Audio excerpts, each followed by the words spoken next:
In 2003, an NBA scout looked at a 6'4" power forward from Kent State and said two words that ended his basketball career. Too small. He walked out of that evaluation, called an NFL team instead, and became one of the greatest tight ends in the history of professional football.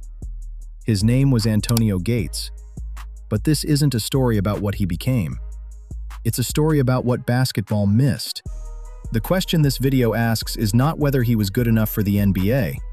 The question is whether the NBA, in 2003, was ready for him.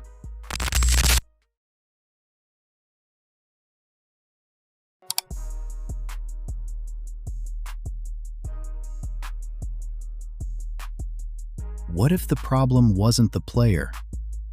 What if the problem was the era? Because there's a word that derailed a lot of careers in the early 2000s NBA. It wasn't slow. It wasn't unathletic. The word was tweener. Antonio Gates was a tweener, too small for a power forward, not quick enough, on paper, for a small forward. No defined position, no system ready to hold him. But here's the thing about being early. It looks exactly like being wrong. Let's AltPlay this. Let's establish what we actually know about Antonio Gates, the basketball player, because most people only know the NFL version. Gates played 2 seasons at Kent State. In his junior year, he helped lead the Golden Flashes to the Elite 8. In his senior year, he averaged 20.6 points and 4.1 assists per game. He was an AP All-American. This was not a failed basketball career. This was a very good basketball career. The failure was not on the court. It was in the evaluation. After his senior season, scouts told him he was too much of a tweener. He went undrafted. He was 6'4" in a league that wanted its power forwards taller and its small forwards quicker. The mold rejected him. And here is where this story gets interesting. Because that mold, it no longer exists. To understand why Gates didn't fit in 2003, you have to understand what the NBA expected back then. It was still a post-up league. Big men were expected to score with their back to the basket and protect the rim. If you were a 6'4" forward, you had one job: be quicker than the giants. The word tweener was not just a description. It was a death sentence. The system demanded definition. And Gates was undefinable. But look at what Gates actually had. Elite hands, precise footwork, spatial awareness, an instinct for operating in tight spaces that didn't come from a drill.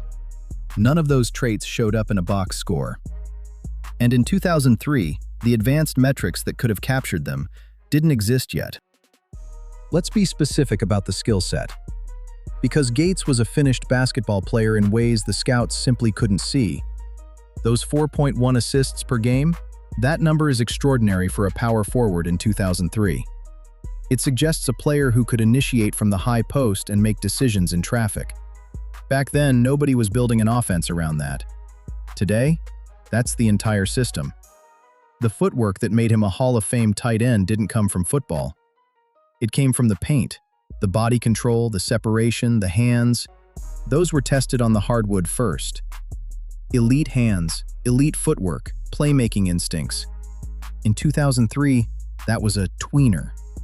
In 2023, that's a franchise cornerstone. But wait, this is AltPlay.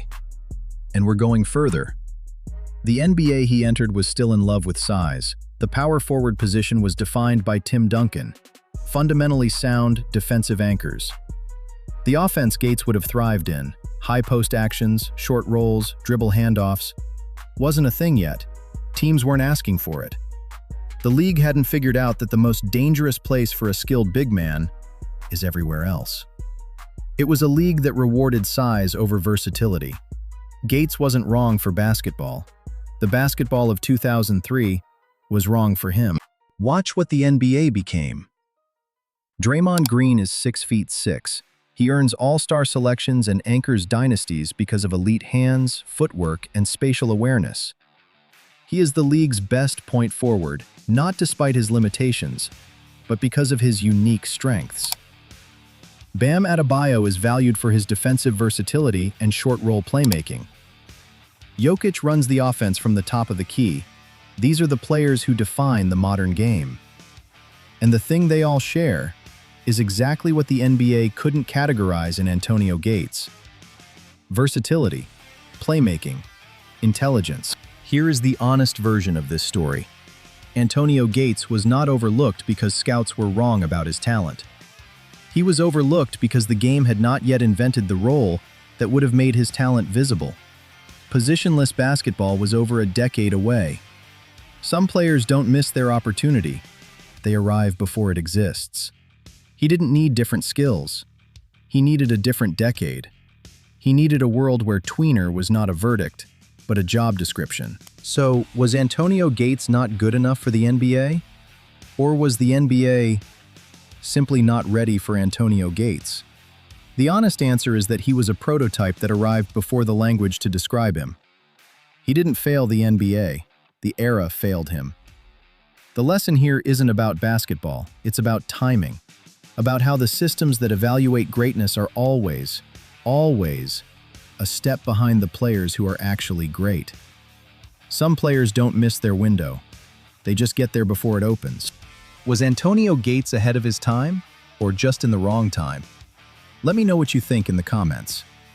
If you want more alternate reality sports breakdowns, subscribe to AltPlay. We drop one of these every week. Stay curious, and I'll see you in the next one.